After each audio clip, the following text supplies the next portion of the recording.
Well, welcome, everyone. Thank you. Thank you. Thank you. So we've been talking about this now for a number of months. It's exciting work because as you worked on your pathways work, what you start doing is you start realizing there are some people that should probably be at the table that haven't been at the table. And so if we're talking about doing this early and often, there are some different places in a student's life cycle where this work begins. And so I want to start with you, Melanie, because AACRAO is really kind of the admissions and registrars group. You guys kind of get students into the door. And you found that there was a very close connection with this Purpose First work and what you're doing in AACRAO. So please talk to us a little bit about how you see this connecting. Absolutely. Thank you, Denifu. We have been engaged with the Purpose First project for about a year now. AACRAO is, for those of you who don't know, we're a member association, 11,000 members that represent 2,600 higher ed institutions at all types of higher ed institutions. So we have four-year institutions, both public and private. We have community colleges. And often people, when they hear AACRAO, they think, oh, it's the Registrars Association, but it's actually the Association for Registrars and Enrollment Management. And enrollment management is a field that, again, often people think, oh, it's about recruitment and about numbers, but it's really about the student life cycle. And so AACRAO members are engaged in the work that recruits students, that counsel students into the right academic programs, and then foster the retention and the persistence of those students to graduation. And so our members are deep practitioners who believe in completion work. So when we first heard the Purpose First principles, and frankly all of the CCA game changers, we realized that this work, these practices, embedded within the work that we've been doing in strategic enrollment management for 25 or more years, really would resonate in terms of creating not just these targeted practices that change students' lives and change institutions, but also change the culture of institutions so that we can create cultures of purpose and cultures of completion embedded within the strategic planning and the enrollment management plans at our institutions. Good, thank you. One of our colleagues was going to serve on our panel with us today and actually fell a little ill, Matthew Brink from NACE. But Paul, I want to bring you in on this because we intentionally sought out both NCDA and NACE because this is your wheelhouse, you know, the career world and how this kind of plays out for students, especially as many of our states are thinking about workforce development and how this impacts their larger economy. So talk to us a little bit about how you see this work in the context of your organization. Absolutely. So again, my name is Paul Timmins, and I'm the president of the National Career Development Association, NCDA. And I want to point out, I was elected by our members, and so that's not my day job. My day job is at the University of Minnesota, where I am Director of Career Services in our College of Liberal Arts. And I mention that because I'm really passionate about this Purpose First project as I wear both hats. I mean, I think as I look at this through the different lenses of the two roles that I fill.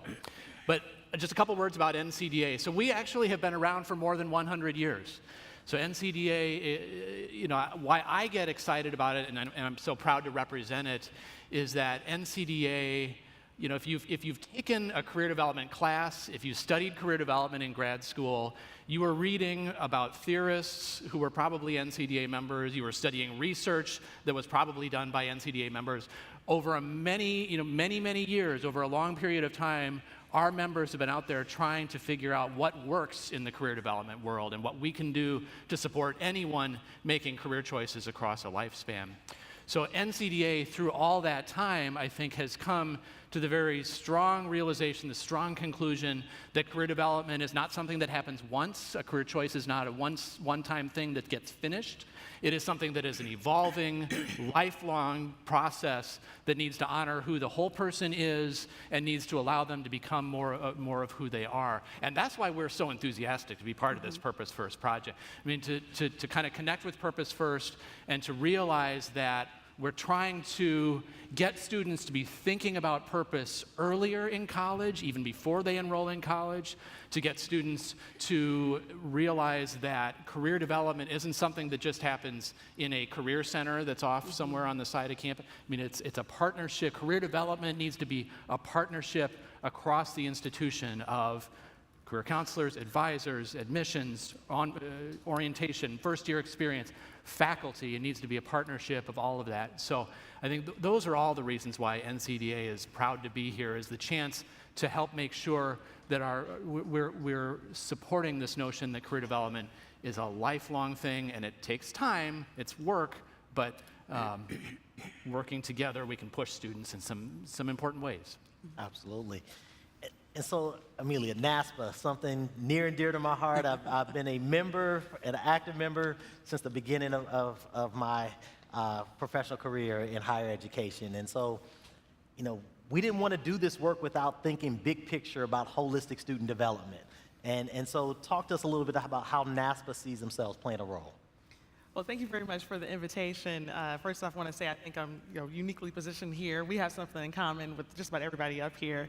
NASPA is a 100-year-old membership association for student affairs professionals. And what that means is if you have been to college or you have a student who's in college now and they live in a residence hall, or they happen to need advising, or they're dealing with a mental issue or a health and wellness issue, or they want to participate in a club or organization, student affairs professionals are interacting with those students at all times. And so to be a part of an association that really does see the whole life cycle of a student while they're on campus helps them really, really ground this work. And so I'm proud to be here. I'd say that NASPA, in its 100-year history, has had a number of different perspectives outwardly. So I'm happy to be here among policymakers and folks who generally might not necessarily have NASPA on your radar. But I'll position it like this and say, over time, there have always been tough issues in higher education. So as policymakers, you're probably looking at gun violence, you're looking at sexual assault, you're looking at mental health, you're looking at alcohol and other drugs, and all of these really big, tough issues.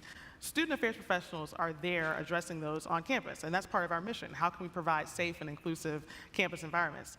On the flip side, if you're a new student, you're first in your family to go to college, and you want to start fresh, you want to meet somebody new, you want to be a part of an organization that represents who you are as a person, student affairs would provide those engagement opportunities. So it's not uncommon for us to do fun things on campus and have students feel a sense of belonging.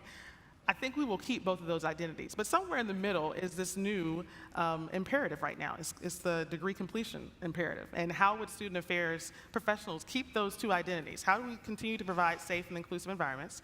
And then how do we provide the engagement that students need, but at the same time work with registrar and admissions officers? How do we work with career advisors? How do we work with academic advisors? How do we work with everybody else, policymakers, to make sure that the student experience is worth this really expensive investment that they've had? So I think the opening question that you're probably going to ask us is about the American dream, and I'll save my comments about that. But I think that the more we see a Purpose First initiative, to me it spells teamwork. And so to have every one of the states bring a team here, to have us as a team together that all represent different functions on college campuses, I think this is the way to frame the conversation. So it's a shared responsibility, but also a collective impact to transform the student experience. So thank you for having us. Oh, thank you, thank you. And Wendy, you are representing an organization that we've spent a lot of time with over the past couple of years now. And so NACADA has, you helped us write our shared principles for 15 to Finish. You as well as AACRAO are involved in the seal of approval process. And we think a lot about, advisors at the center of this work and ensuring that students are thinking about their career pathways, especially connected with their majors and their academic progress.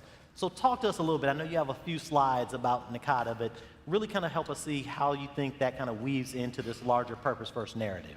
Thank you so much. I bring greetings from Charlie Nutt, our executive director, who was expected to be here and woke up a couple days ago with a flaming ear infection and didn't want to get on the plane. So I have the honor of representing NACADA, the global community for academic advising, 14,000 members from 42 countries. So we don't call ourselves national anymore. But our primary and really major focus is on at this U.S. institutions that we know best. And I find it just so fascinating, the 4 organizations that we represent. And it occurred to me as you were talking that what's our connection with Complete College America? Allows us to reveal to a larger audience what each of our constituent groups have become. There's a phrase that some teach as they were taught, and we hope that advisors don't advise how they were advised 20 years ago. The climate has changed. You think you know what registrars are involved with, or the limit of it. You think you know the limit of the myopic kind of approach to co-curricular, but each of our organizations represents the student life cycle, and so we're really in a unique position to see the entire picture, good and bad. The mission of NACADA, the one right before that, please. I just want to focus on a couple of important phrases in there to connect our really excitement to be a part of this process. One is the term quality academic advising, and then the second one is the educational development, that we support quality academic advising that supports the educational development of students. And development is a scaffolding kind of term, and we know that happens both curricularly and personally. And I love the title of this, starting with the dreams in mind, and this is what we've been really trying to bolster in our work with academic advisors, whether they're faculty advisors or what we call primary role advisors, the full-time advisors, whether they live in an academic department or student affairs or wherever they live. It's about the academic development and maturity of students. And so starting with dreams in mind is about goal setting. And if we, I appreciated Tom's term, structural inequities. Advisors and others at the table here see the inequities that are both intentional and unintentional and the effects that it has on students. So when we start with student dreams in mind, help them reveal, unveil, revisit their goals and aspirations, then we more appropriately help them plan their academic careers. So advisors, too often at too many places, advisors are still just schedulers. Scheduling is important, though. What's unfortunate is when that scheduling process is separated from the goal setting and dream unveiling of our students. That gets tricky with 20,000 dreams, or however many students you have. But it really is so important then for those involved in the enrollment process and the curricular building process, those involved with academic planning, be at the table early and often with the initiatives that institutions try to put in place to help persistence, focusing on persistence rather than just the binary 1 or 0 retention number at the end when it's too late to do anything about it. So we appreciate the emergence of the importance of the nature of the conversation, the nature of that relationship being student-focused and purposeful. And I'm thrilled to be here. Absolutely. So I want to jump right into it. So sometimes we come to big events like this, and you see a panel talk about something and you agree with the concept and nothing ends up coming of it. This whole Purpose First project is about creating the structures and operationalizing this so that we can literally say with some clearly defined with a clearly defined approach, this is what it looks like to onboard a student and provide them with a sense of career purpose and passion associated with the major that they choose. And so I'm extremely interested in what have you learned in this process in working with the other partners? Because normally we do this in isolation from one another. So how are you seeing all of these groups working together to make that happen, to speak with one common voice? And anybody can jump in on that. I would say, as I've learned about the different pilot sites going on for Purpose First, it's inspiring to me to hear some of the very concrete work that's going on. I mean, we've got professional associations up here, but our counterparts out on the campuses and in the states that are working on this, that you need to realize that, I mean, I keep coming back to the notion that career development needs to be the institution's responsibility, and I think I'm probably speaking to the choir about that in this room, but there needs to be a clear commitment from the top, from the president's office, from the dean's office.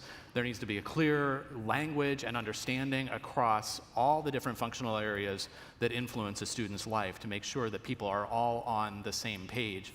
I've worked in career services for 25 years, and I think I've seen in the past career offices were sort of off on the side dealing with students as they approached graduation. We have evolved to be more integrated into the life of the campus, and we need to keep evolving with that realization that it needs to be a shared institutional commitment that, frankly, the Career Center can perhaps take a leadership role on, but it's not our job. It's the campus's job. It's the institution's job to make sure that people are working together. And I've been inspired by the work that the different states are doing to bring in advising, FYE, orientation, registrar, admissions, and it can go beyond that too. It needs to be faculty. It needs to go beyond that as well. But I think you're starting to see a real sea change across the country in the work that folks like ours are doing with each other.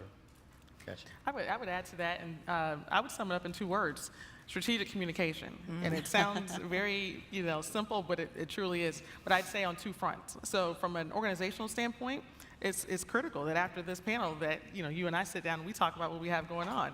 And the same thing with AACRAO and the same thing with you. And I think that will get us part of the way. But the other part of the strategic communication is actually with students. And so I'm always thinking, so we have this whole room full of policymakers and practitioners and researchers all together, and we're talking about how we're going to fix the problems that students experience. But at some point, if we don't strategically communicate to them that, hey, we're doing all this stuff behind the scenes, preparing the way for you, how might it help you to actually tell us what's going right and what's going wrong? That's the hardest work, though, because you got 20,000 dreams, and so what's good for one student might not be good for the other. But I think the framework that we're building with Purpose First, if we communicate that to students and say, this is the onboarding process, this is the mid-cycle process, this is the end process, and here's where you can flow in and tap into a conversation with a student affairs professional, and this is when you should talk to somebody from career advising. I think that type of communication would work for them. So I got to take the little sidebar and say that the American dream, I wrestled with that, and I was like, well, what is the American dream? And it varies depending on who you are and how you came to this country and what you really want to do with your life.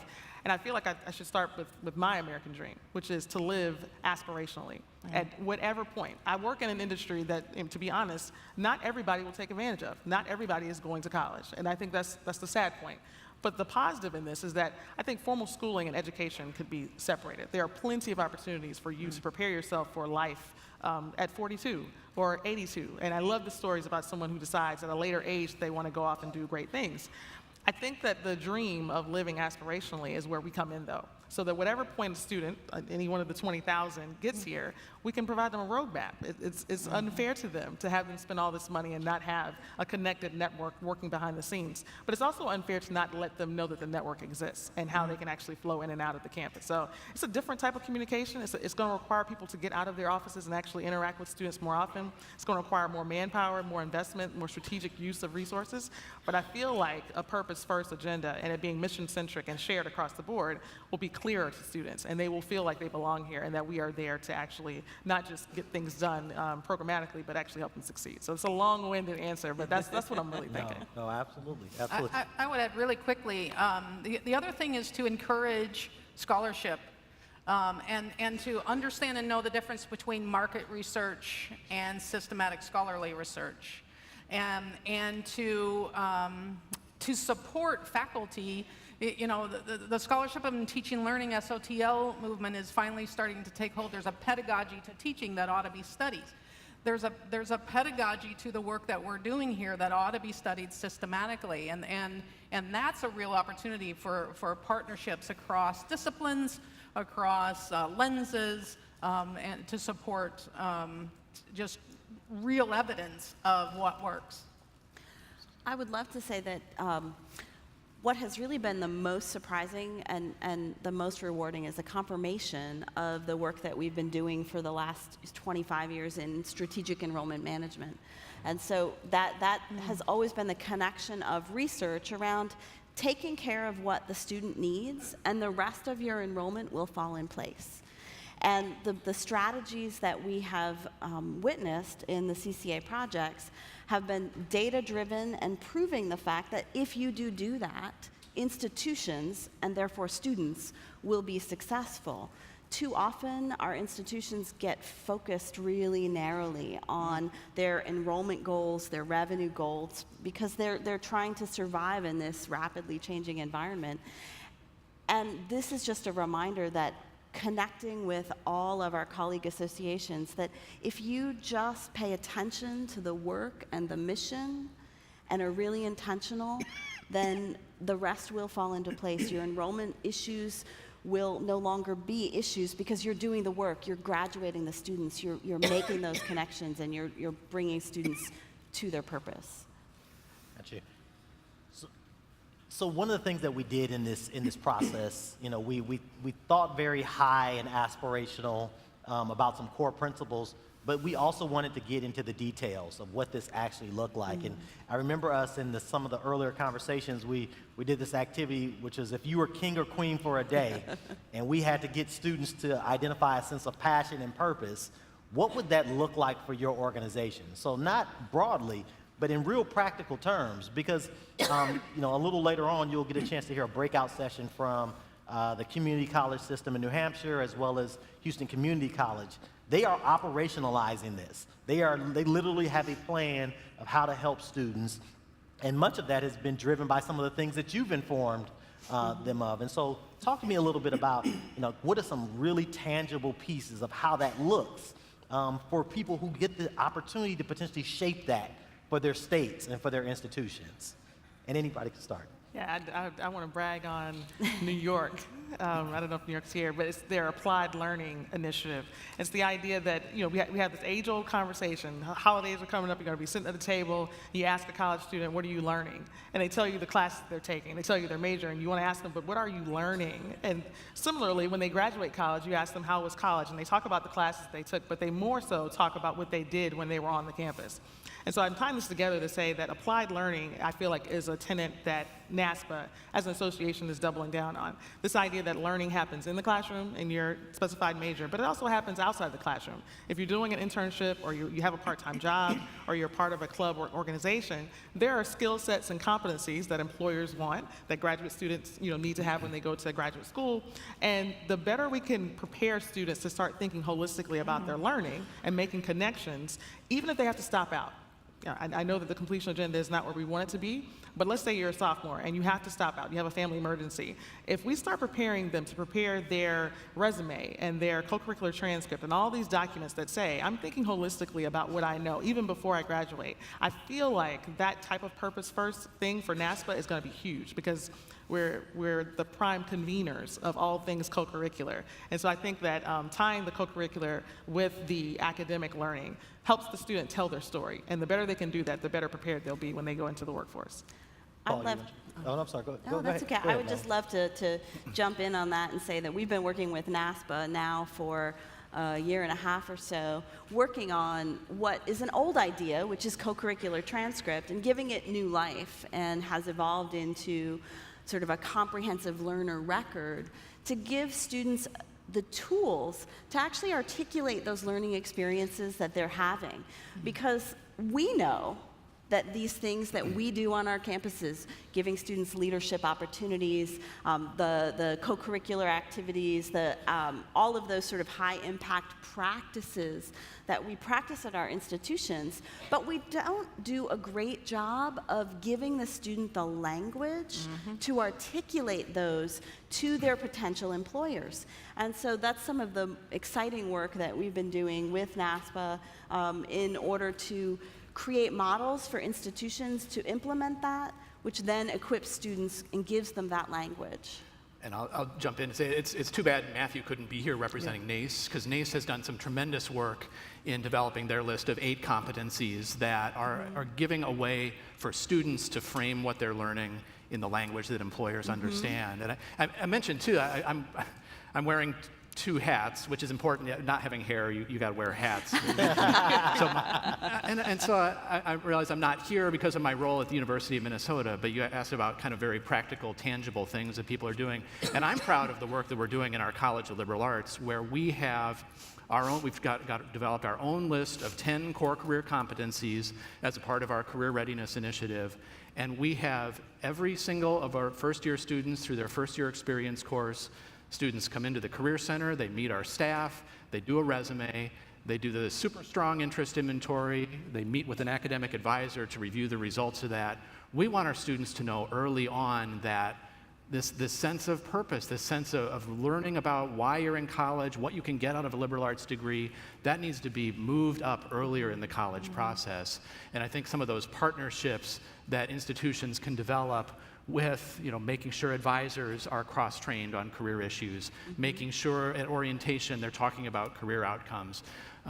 Those are small steps that we can all take. And I'll say one other thing, just while it's on my mind too, that I'm shifting gears a tiny bit.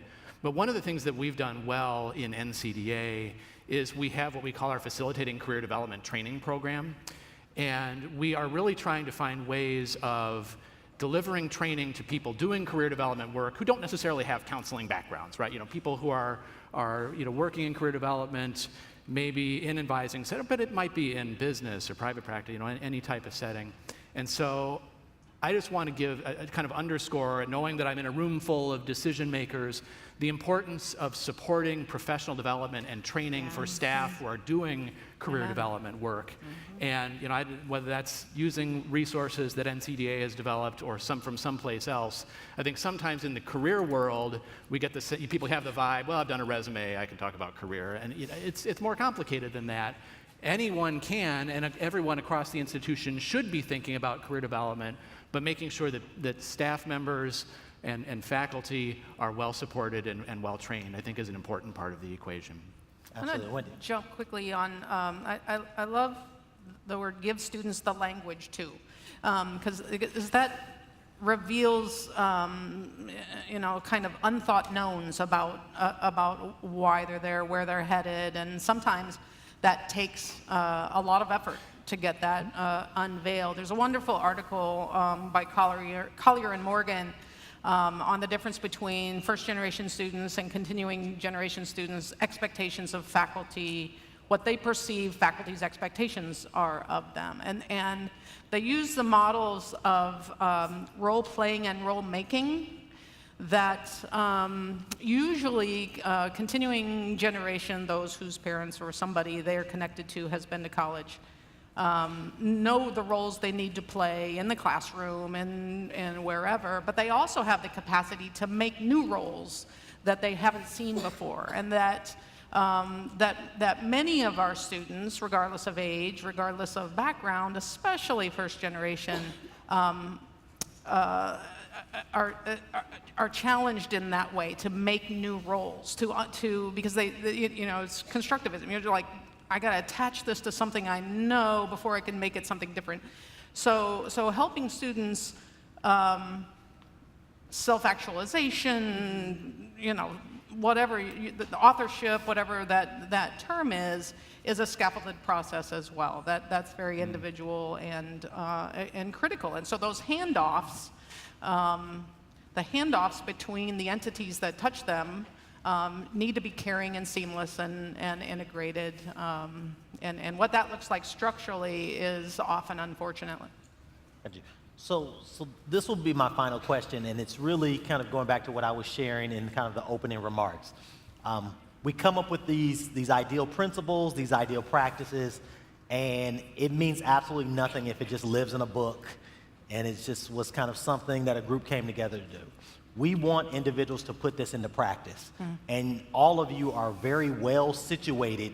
I mean, probably collectively, you represent, hundreds of thousands of practitioners on the campuses that do the work and can really operationalize these processes. So as we develop this set of principles and practices that'll be released early next year, and we start to roll that out over the course of the year, How do you plan to share that so that the individuals in this room can say, you know what, NCDA, AACRAO, NASPA, NACE, NACADA, they have endorsed this, and this is the evidence base behind it. So let's get to work. How do you plan to share that?